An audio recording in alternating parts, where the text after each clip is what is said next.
Yo, what's up, guys? We're back for another breakdown predictions video. This week we got an awesome card, UFC Vegas 97. I think the main event is really good. Gilbert Burns taking on Brady, and just the entire card from top to bottom has a lot of intriguing matchups. So I'm definitely looking forward to breaking it down. And we had a week off from the UFC, so coming back here with some good fight matchups is definitely something that I'm excited about. And, man, there's always stuff going on outside the UFC. Like this morning, there was Aries FC 24, which went down, and I actually made some money on Aries FC betting on Josh O'Connor. So shout out to him for getting the victory. And I've been doing pretty well. I've been doing really well, actually, betting on regional MMA, cashing on some big underdogs, some nice, safe favorites. And if you want access to some of those bets, man, make yourself some money and just get some more content. Go to patreon.com/PredictionGuru. I think that it's a good time to do it. I've been having some good reads recently, and there's a lot of events going on right now, man. I mean, Bellator is going on, and there's obviously PFL going on, Dana White Contender Series, and just this week alone, man, I mean, besides those, I think there's a Cage Warrior show, there's Octagon show, there's a Uriah Faber show. I mean, there's a lot of MMA that's going on this week that there's going to be some bets to be made on and some money to be made on. So definitely go check that out. Patreon.com/PredictionGuru. Support the channel and make yourself some money. And hit the like button on this video, man. Let's try to get this video out to as many people as possible. It's going to be good information and some solid predictions and good betting advice. So make sure to share this video, comment down below, like the video. And besides that, we are going to be back, me and Fitz, doing another live stream tomorrow. And I believe we're going to do it probably at the end of the Bellator event, but we're going to kind of see. It's going to be between 7 and 9 p.m. Pacific time, so just kind of be on the lookout for the channel. When the notification pops up, you'll see what time we're going to be going live. Come in the chat, ask some questions, you know, be interactive, and it's always fun to hear what you guys have to say. And if you haven't listened already, check out Fitz's interview with Brendan Marotta. I think it was a great interview, and you'll get to hear some of his insight, what he thinks about the fight, and just, you know, a little bit more about him in general. So definitely make sure to check that out. But let's get on this first fight of the night here for this card, man. And it's actually going to be a fight that I already broke down. And Ziggy Montes Ramoska taking on Nathan Fletcher.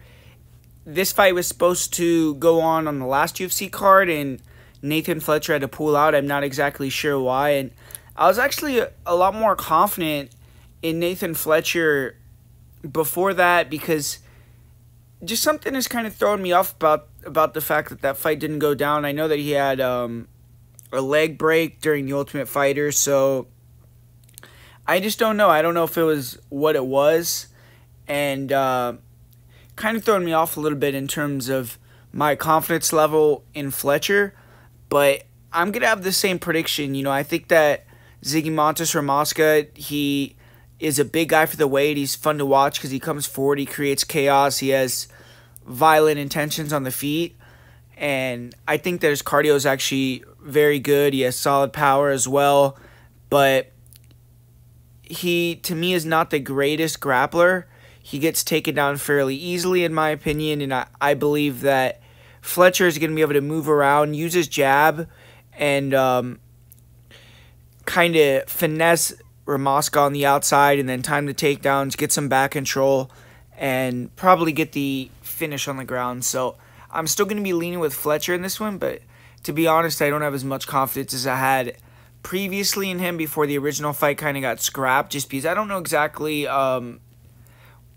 if Fletcher's going to be 100%. You know, his last fight on the Ultimate Fighter, he did fight with a broken leg, and if he's willing to do that, then obviously he's going to be willing to fight with some other injuries or illnesses or whatever it is. So, but I'm still going to be rolling with Fletcher, and I think that he's probably going to get the job done here.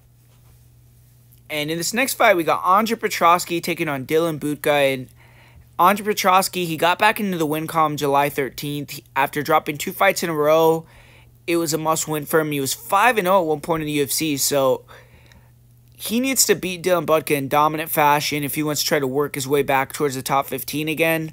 Dylan Budka, he's 0-1 in the UFC, and he had a bad performance in his debut. He fought a high-level kickboxer in Cesar Almeida, and he got finished in the second round. Round 1, he was controlling Almeida, but kind of ineffective takedown attempts, and he got tired and then taken out in the second. And he's only 7-3, so he just has 2 more total fights than Petroski has UFC fights. He's still green, he's still learning, and this is a really hard style matchup, in my opinion. Budka has not been pro that long. He's only been a pro since 2022. He's racked up a lot of fights in a short period, but he has to level up if he wants to stay in the UFC. As of now, he's a pure grinder. He wants to use big striking actions to close the distance, wrestle. He has solid wrestling, although it isn't anything special. And if he can get in top position, he's decent at holding guys down. But his last fight wasn't really successful with that game plan against Almeida. And he actually got, finished trying to get a takedown against the cage with clinch strikes. He's not very dangerous. He could always land a fluke high kick or a big left hook, but he isn't even really trying to knock you out on the feet. He wants to get a hold of you and just kind of grind away. He doesn't throw strikes in the clinch when he's going for takedowns, and it can kind of just be inefficient energy expenditure. His last fight he did almost control the first round, literally 5 minutes, and he was only able to land 1 significant strike. So it just shows he wasn't really doing too much. Budka has been submitted 1 time, which was in his pro debut, but other than that, he's never been submitted. But he has had other fights where he's kind of left his neck out there, and you don't want to do that against Petroski. I feel like Andra Petroski is going to be a dangerous opponent for him. Andra Petroski is a black belt. He has 3 submission wins in the UFC, and it's been over 2 years since he's earned a submission, so I think he's going to be hungry to try to get a finish against a guy that he thinks might not be on his level. Early on, he's really lethal with the chokes. He has good offensive and defensive wrestling, and I think if Dylan Budka shoots a bad shot on Petroski, leaves his neck out there, Petroski will snatch it up. He's explosive, he's strong, and Petroski does slow down. If he can get stuck on the feet, you could also knock him out for sure. He's shown kind of not the best durability, but he is powerful. He just has short arms and kind of can reach to close the distance. But I feel like he has more striking experience, honestly, and would be able to win a sloppy striking fight. And I think he's the better grappler and definitely live to get a submission win here. I think he could take down Budka as well as potentially catch a front choke when Budka tries to shoot in on him. So I just think this is a difficult matchup for Dylan Budka. He's going to have to try to be tactical with when he brings the fight to the ground, and I expect him to probably look to cage push a lot and try to gas Petroski and maybe win a boring decision. But I just think Petroski is way further ahead on the ground with the submission threat. I think he's fought a lot better strikers. And I'm going to predict Andra Petroski goes in there and gets the first round submission in this fight. I think that it'll be a levels fight. Petroski will be able to show that he's still a decent competitor in this UFC middleweight division. And this next fight right here, I don't really have too much interest in from a betting perspective. To be honest with you, I feel like it's a fairly volatile fight. Jacqueline Morm, I think the jury's kind of still out on her. She had a really impressive performance her last fight versus Corey McKenna, quick finish, and a lot of her victories are quick finishes on the ground. Obviously, she's shown to be super high level in jiu-jitsu, but we've seen in the fight against Sam Hughes, which was really one of her only tough fights that she's had, she kind of was, I don't want to say she quit, but she just went to her back and kind of let Sam Hughes win a decision because she wasn't able to get the takedown, didn't like getting pressured. And Demopolis, she has a lot of faults, but she's powerful. She has great cardio, and she's going to come forward and throw heavy punches. She has decent jiu-jitsu. And she definitely is a dangerous guard. She's, flexible and she'll throw stuff up there. But I feel like Morm is going to be able to get easy takedowns. It's just going to be if Demopolis can, use her offense off of her back like she has in her fight with Hirota, or I believe she got a submission off her back in one of her fights in the UFC, and do more than a Morm and win that way, or if Morm's kind of going to just cruise to victory or even get a submission win on Demopolis. In the stand-up, I feel like Morm is cleaner, but she's not going to have the power to make Demopolis back off of her, and even though she has a big reach advantage, she's not someone that really uses her reach that well. I think that Demopolis over time would probably win a straight stand-up battle, but as a prediction, I'm going to say Morm is able to mix in a few takedowns, steal some minutes, be at least somewhat competitive on the feet, and take this decision here. But I think it's a dogger pass. Demopolis so many times now at this point has came in and spoiled the party as an underdog, won decisions that people didn't think she deserved. So obviously she has a style that the judges tend to like, and I think it's a stay away for me. But as a pick, I'm going to go with the Morm via decision. And in this next fight, we got a really awesome matchup between Gabriel Santos and Yi Jia. Gabriel Santos, he's kind of in a rough position here, though. He's fought 2 fights in the UFC so far, and he hasn't gotten a win. He's 0-2, and he had 2 very difficult matchups, man. I mean, he fought Lerone Murphy, who's now inside the top 10, and lost via split decision in a fight that I think he actually won. And then he fought David Onama, who's another beast, and it was a really fun back-and-forth fight, but Santos ended up getting knocked out pretty badly in that one, and he's taken a year off since that loss. He hasn't fought since June of 2023. He did have a fight scheduled against Weston Wilson in January, which would have been a layup for him, but he had to pull out, and I'm assuming he had an injury. I'm not really sure, but he hasn't fought since then. It's been a while, obviously. 27 years old, so if he's in shape, he's been training recently, I think he's going to come back just fine. And I think he's super skilled. I mean, he's a former LFA champion, very technical in all areas. On the feet, he's always feinting, switching stances. He walks you down. He has good boxing. He'll throw fast, straight punches. He'll also throw nice hooks. He goes to the body. He throws hard kicks. And in the pocket, he's really good because of his speed, and he's willing to stay in the fire, and he has power. His defense is his offense, really, though. He'll throw the feints out there, and he'll have some okay but not great head movement. He will switch stances, but he carries his hands low and can eat counters coming in, and his chin is elite. He took some huge bombs in his fight versus Lerone Murphy, and he did get knocked out by David Onama, but he ate some huge shots, and it was like a barrage of punches from Onama to finally put Santos out in round 3. But after taking that amount of damage, hopefully he still comes back confident in his chin for one, and his chin is still intact. But you have to go first if you're fighting Santos. He will be there to be hit, but if you wait on Santos and get caught, watching him feint, stance, switch, he's going to explode. He's going to force brawls. He's going to mix in level changes, and that's when he's probably going to beat you. And he's a strong wrestler. He's a strong grappler. Santos has great timing on his level changes. He has actually really nice offensive wrestling. And he isn't really the guy to maul you against the fence or push hard constantly for takedowns, but great timing, and he can get, several takedowns per fight. His jiu-jitsu is pretty high level, so he has good back takes. He has a few rear naked choke wins. And if you take him down and put him on his back, he's really aggressive, looking to submit you, and he could scramble back up to his feet really well. You could see, he works with Davi Ramos, who is known to have a really nasty armbar, and Santos has one as well. And Santos has good cardio. He pushes the pace, but I do think he slightly slows down. And Yi Jia, he's getting back into the octagon a little over a year after his debut loss in the UFC.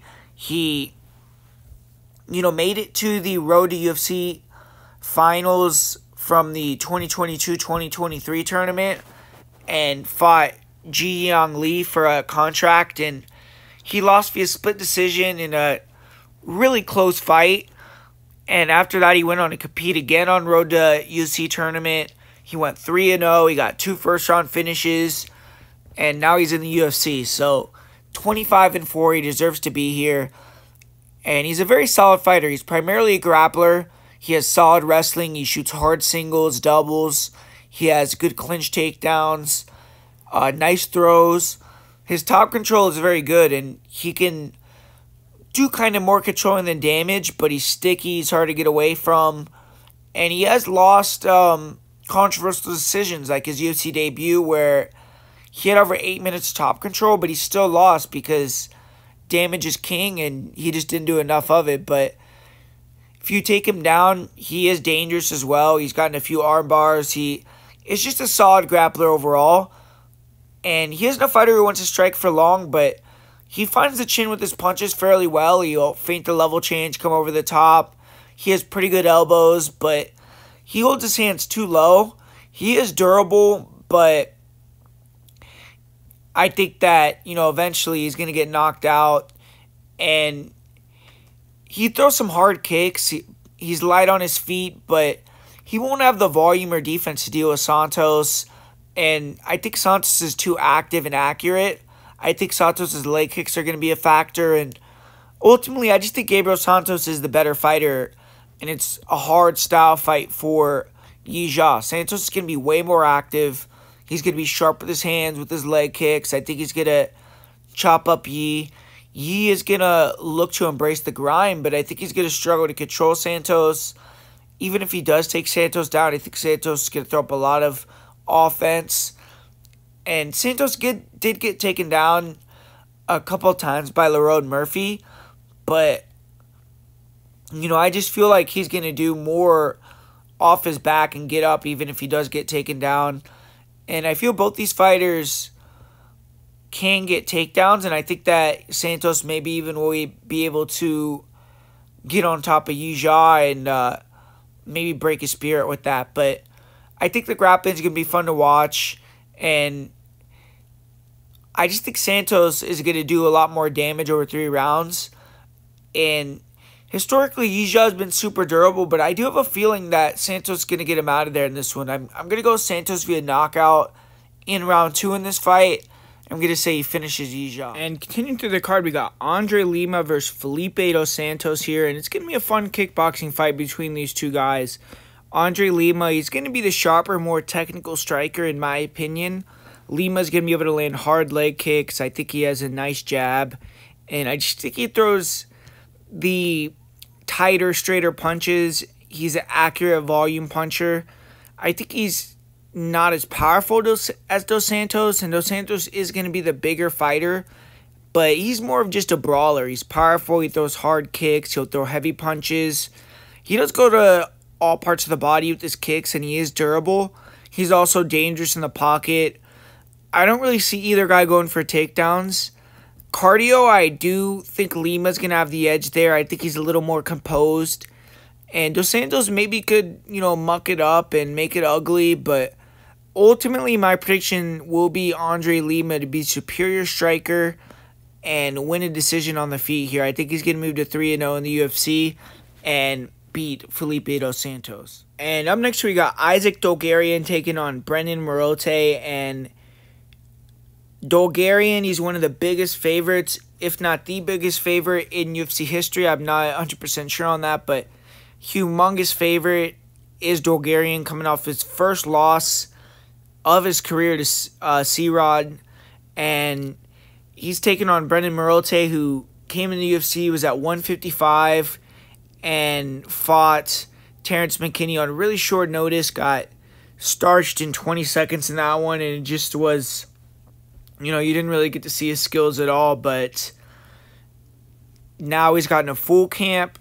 He came to Vegas. He's been training at Syndicate, and he's confident he's going to come in here and get the job done. So we'll see if he can kind of upset the apple cart here. But, it's hard to make a prediction for Morote to get the victory here. I just feel like I watched a couple of his fights, and he's a tough guy. He'll throw some volume out there. He does have a nice check hook. He'll throw some kicks, but I just don't see him stopping the takedowns. I think Dulgarian's an elite wrestler. I feel like his last fight, he kind of got robbed. You know, Hernandez maybe did more damage, but Dulgarian had so much control, man, and I just thought Dulgarian deserved to win that fight. But this one, I think that Dulgarian's going to probably be able to go back to his dominant ways, get into a advantageous position on the ground, and just finish the fight with ground and pound or lock up a submission,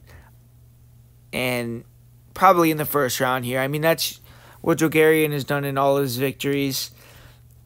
And when you look at Morate, though, I mean, he only has been knocked out that one time when he had very short notice. So historically, he's been durable. He's been tough to finish. He has gotten the win over a few wrestlers in his career, but I just got to roll with Dulgarian. I think Dulgarian is small for the weight, and maybe should move down to 135, but with this matchup, I think he's going to be able to take Morate down, get into one of his positions that he likes to get in with this ground and pound, and probably end the fight there in the first round. So give me Dulgarian, the huge favorite, to do what the odds makers think he's going to do.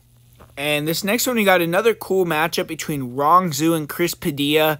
And Rong Zhu, he's worked his way back to the UFC. He got cut his first go-round. He went 1-2, and he debuted at 21, and he just wasn't ready. He missed weight twice and didn't have a good run, but came back, fought in the Road UFC tournament, went 3-0, 24 years old now. He's probably a little bit more ready to handle the UFC spotlight, and he's going to be trying to come back, get back in the win column, but he's going to be taking on Chris Padilla, who had an amazing UFC debut in April. He got called up less than a week's notice, said yes, made weight, got a first-round finish as a big underdog. I mean, there's not much more you can ask for than that. And overall, he's won 4 in a row.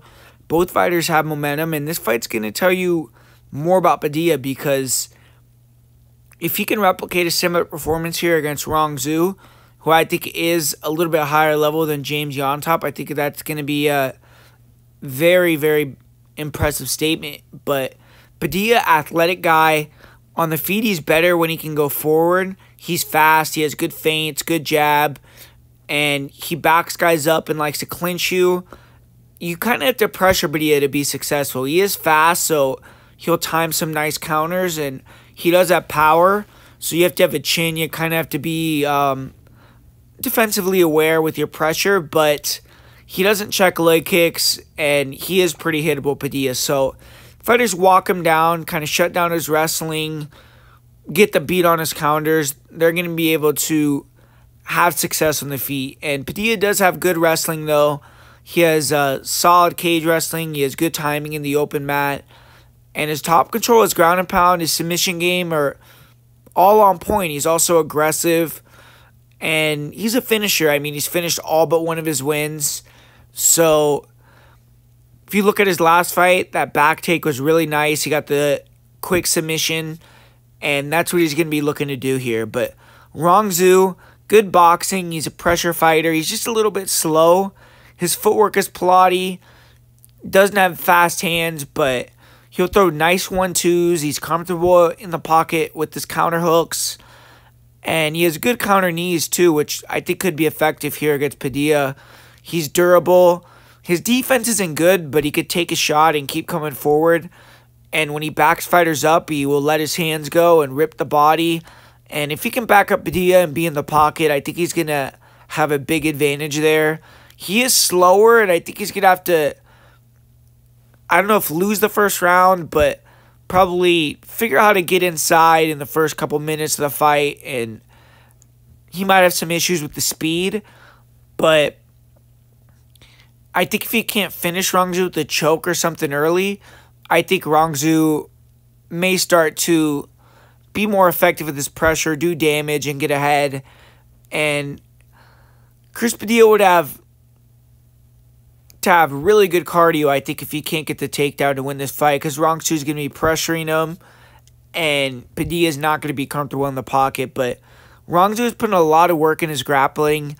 He's gone to the U.S. He's training with guys like Jordan Levitt, and has taken offense in his Road UFC tournament fight looked really good. And when he did get taken down, he got back up to his feet pretty quickly. One thing he showed in his recent fights as well is improved cardio. He was able to, get taken down early, scramble, get back up to his feet, and then beat down the wrestlers when they got a little bit tired. And I think he should probably be able to keep this a stand-up battle.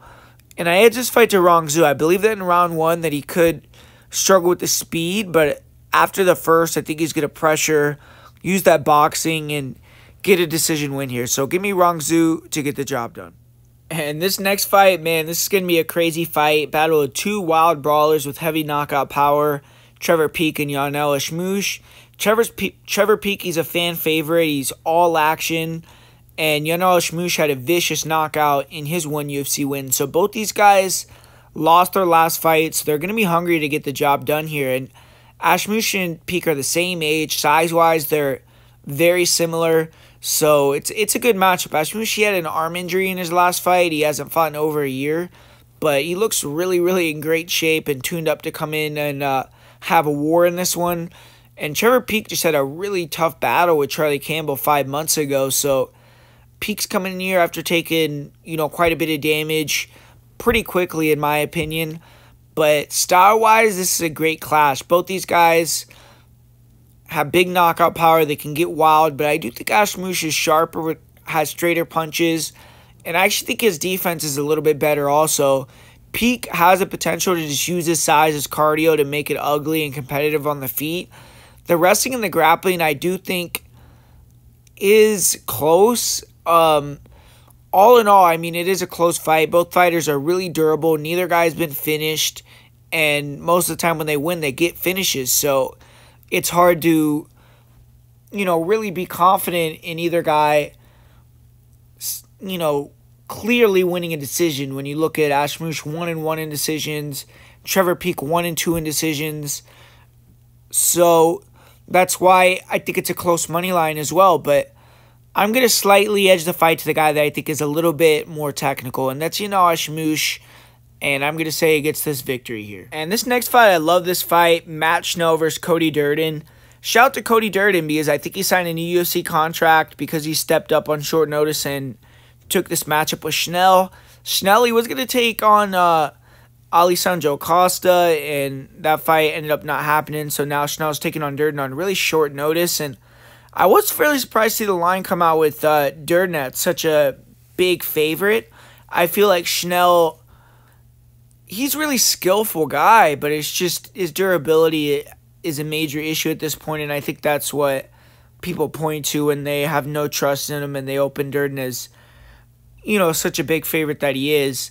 But Durden, he's coming off 2 losses as well, and he kind of needs to get that mojo back, even though he's always a confident guy. If you remember his last fight, it was a really great showing from him. He was doing very, very well against Bruno Silva, but Silva ended up catching him and knocking him out, man, and that fight was not that long ago. So, to me, that's a little bit scary when you're looking at that price tag on Durden, so I feel like the line's a little bit off, but you're looking at it from a matchup perspective. Matt Schnell, he is dangerous. On the feet, he's long. He's going to be throwing them nice 1-2s down the middle, hard low kicks. And if he can use that in and out movement, keep Durden on the outside, avoid the big punches, he's going to have success. And then you look at Schnell, he has a really, really dangerous guard. So if Durden takes him down, we've seen Durden get submitted in the past, have some issues with grapplers. So he needs to be very alert and on point if he's on top of Matt Schnell, especially if he's in his guard. But one thing that we do know about Durden is he could strike as well, and he has a tricky striking style where he obviously has that wrestling base, and he's able to feint the level changes, throw big punches. He's explosive, he's fast, and he's one of the more powerful guys at 125 as well. So he has that power to knock out Schnell. He's kind of a chinny guy. And that's kind of what I see happening, man. I think that Durden is going to catch him and get him out of there. I think it'll be probably a barn burner and a fun fight. But if I'm looking at it from a betting perspective, I kind of think that Schnell is the guy you got to target with the line where it's at. But as a prediction, I'm going to go with Cody Durden. And man, we got another low-key banger in this next fight, man. Kyle Nelson taking on Steve Garcia. And both these guys have been on streaks lately. They're both unbeaten in their last 4 fights. Kyle Nelson, he's had a couple sweet finishes in the UFC, but Steve Garcia recently has become a finishing machine. He's knocked out his last 4 opponents in a row, and he's knocking them out in violent fashion. Nelson, he was originally supposed to have a huge fight on this date. He was going to take on Calvin Kattar, but Kattar pulled out kind of relatively early after the fight announcement, so it gave both guys time to game plan and kind of prepare. Steve Garcia, he is taking it on shorter notice, and he just fought like 5 weeks ago too, so he did get a pretty quick knockout. Didn't take much damage in the fight, but Garcia did have a training camp. He did cut weight, so there is potential for some diminishing returns here if Garcia is a little depleted. Momentum-wise, though, Garcia has to be confident, and so does Nelson for that matter. As far as level of opposition during their streaks, both have been okay opponents. I mean, neither guy has kind of had a run of beating flakes, but I think Nelson has had a lot tougher strength of schedule, to be honest with you. And style-wise, Kyle Nelson is a huge 145er. He's well-rounded. On the feet, he's a stance switcher, and he likes to carry his hands high, walk fighters down. He'll throw some leg kicks, body kicks, nice jab. And then he's ready to time heavy counters. He has a sneaky lead hook. He has a big overhand. And he'll rip the body, too, really effectively. I like his body punches. His last fight, he was able to hurt Algio a few times, swarmed him, landed a couple big knees, and it definitely was an early stoppage, but Algio was rocked quite a few times in the round, and Nelson was able to show his power once again. And Nelson's a durable guy. He's usually able to take a lot of damage. He's better defensively compared to Garcia, in my opinion, and I think he has to mix it up in this spot to be successful, though. He's probably not going to be as fast as Garcia, and while I do believe he has the power to time a counter knockout, Garcia is very dangerous, so if Nelson could slow him down a little bit with some takedowns, it would help him control the pace better. But Kyle Nelson, he has decent wrestling. He's strong. He's big for the division. He'll time the double. He'll crash into the clinch. He can muscle fighters around. He can hold them against the fence. He is a little sloppy with his top control. He can lose position sometimes.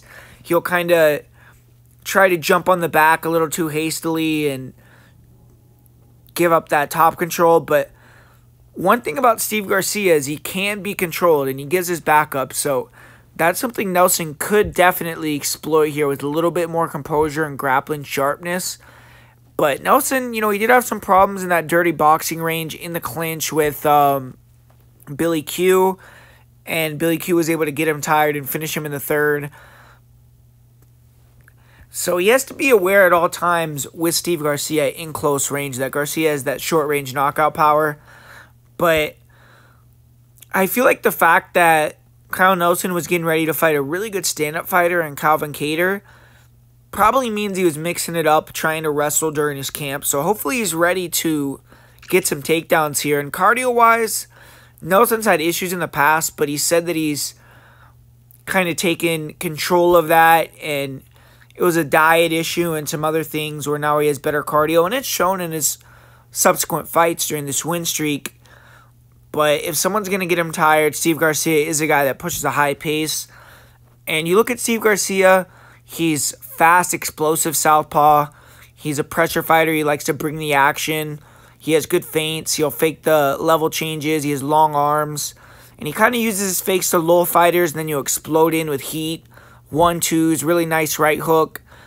And he's really willing to wane into the fire and just throw. So he throws caution to the wind, and he knows he has the power to finish anyone. He's very good in the pocket because he's fast, he's powerful, and he's has long arms.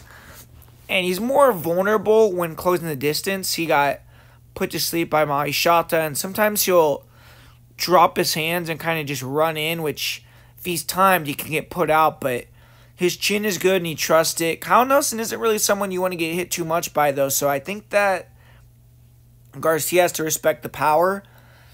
Nelson is going to be looking to use leg kicks, counter Garcia whenever he throws kicks himself, so I think Garcia has to be disciplined with when he throws kicks, but try to just make it chaos in a typical Steve Garcia fight. But like I said, Garcia does tend to get controlled. He's been submitted with the rear naked choke a couple times, but he is good at kind of just staying composed. He trains at elevation, so he can drop around, getting held down, and then come back with great cardio and kind of finish guys, and he's been able to do that a couple times. But I'm actually going to go with Kyle Nelson in this fight. I think he's just the more technical fighter.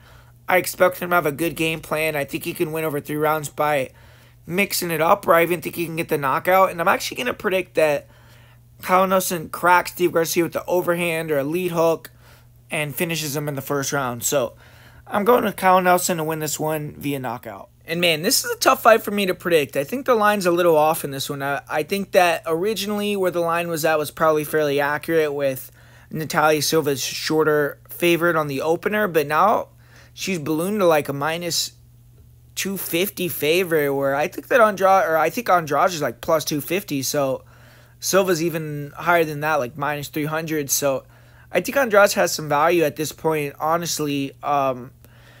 You look at Natalia Silva's last fight, it was a competitive matchup versus Viviane Araújo, and I feel like Andrade isn't as good potentially defensively as Araújo coming forward, and she might not be quite as good at closing that distance down. But you know, Silva lost the first round getting taken down in that fight. She got held against the cage a lot, and I do feel like Jessica Andrade could come in here with a similar game plan that she had against Marina Rodriguez, which is early on attack the calf a lot, try to land some heavy low kicks on Silva, make her a little bit more stationary. And if you can get in a pocket battle, if you're on Jessica Andrade, there's not many girls in that division or in the UFC in general that are going to be able to compete with you, man. I mean, she's been able to go in there and take out a lot of girls with heavy strikes. She'll throw big hooks, body head, and she has some definite power. I feel like she can knock girls out at 125 just like she does at 115, but I do think she's a little bit better at 115. I don't like she's fighting at 125 here, honestly, but I think if she can make it her type of fight, you know, muddy it up, get in that dirty boxing range, throw big hooks, get that clinch, you know, maybe get a takedown or two, she's going to be a very live underdog in this spot. Natalia Silva, I mean, you know what you have to do to beat Andrade. You have to be mobile. I think that Silva, she throws a lot of kicks, and I don't exactly know how that's going to play. I feel like she needs to be a lot more reliant on her 1-2s and her striking. She needs to try to be a little bit less heavy on that lead foot, or lead leg, excuse me, and not get that leg chopped up as much, maybe switch stances a lot. But really, it's just going to come down to her being mobile, moving around, and trying to time these shots on Andrade, catch her as she's coming in, because Natalia Silva does have the power to put Andrade out, hurt her. And, you know, I don't know if Silva has the ability to mix in a takedown or two, but if you look at Andrade historically, I mean, that's what she's had more issues with than anything, is when girls can mix it up, put her on her back. And but I just don't know if Silva's going to be able to do that. I mean, this is a tough fight for me to predict. I want to kind of pick Andrade, but as a prediction, I'm going to say Natalia Silva gets the win here by decision.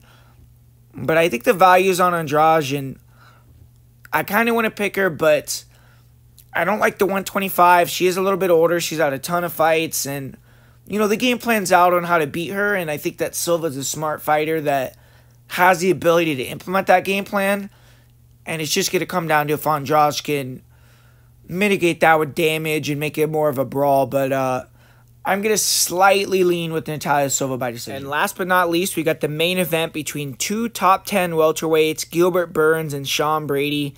Gilbert Burns, former title challenger. He's fought all the best guys, but 38 years old at this point, kind of in his last opportunity here. I mean, he's lost 2 fights in a row.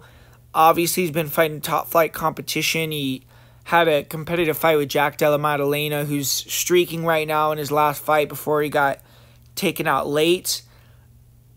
But he needs to make a statement here and halt the momentum that Sean Brady's kind of regained a little bit. Sean Brady did lose that fight to Bilal Muhammad, but man, I mean, talk about a loss aging well. Brady at that point got maligned quite a bit for that loss. He was a fairly big favorite going into that fight, but we've seen what Bilal Muhammad's gone on to do. He's now the UFC champion, and Sean Brady was able to come back, have a dominant performance over Kelvin Gastelum, and looked really good in that fight. So I do think Brady has room to improve, and he's going to keep on getting better. And Gilbert Burns, obviously, to me, he's still really high level, but he's plateaued. He's not going to more than likely regain any skills. He's just going to be sharpening the tools that he already has, trying to get in great shape, and coming in with the heart that he always brings. But 5 rounds, that does play a factor because we've seen Sean Brady get tired in the past, and Gilbert Burns also has gotten tired, but he just has more experience in 5-round fights and wars, and I think it's kind of a slight edge for Gilbert Burns in terms of the conditioning factor. But stylistically, I think this could be a kind of a boring fight. I mean, both these guys on the feet, they're more fighters who like to move around, let opponents come to them, close the gap with big strikes, and then obviously have the level change threat as well. And I think that could lead to a lot of inaction on the feet where both guys are kind of just moving around and neither guy's going first. But in terms of their offense, I do think Sean Brady has better hands. He's sharper. He has a nice jab. You throw straighter punches. But what he's kind of proven is he doesn't have the highest level of composure when he's under fire. His durability is a little questionable.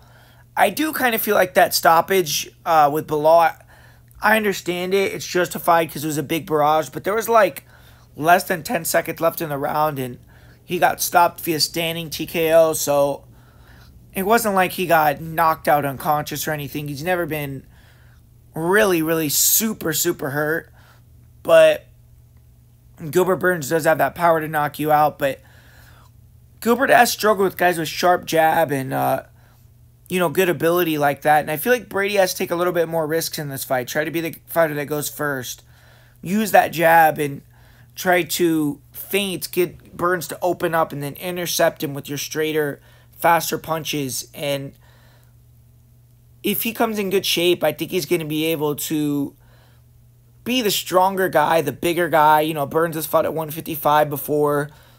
I think the physicality edge will be on the Sean Brady side. I feel like Brady could mix in some takedowns, and his jiu-jitsu is really high level as well, so he probably can nullify a lot of the actions that Burns takes off bottom.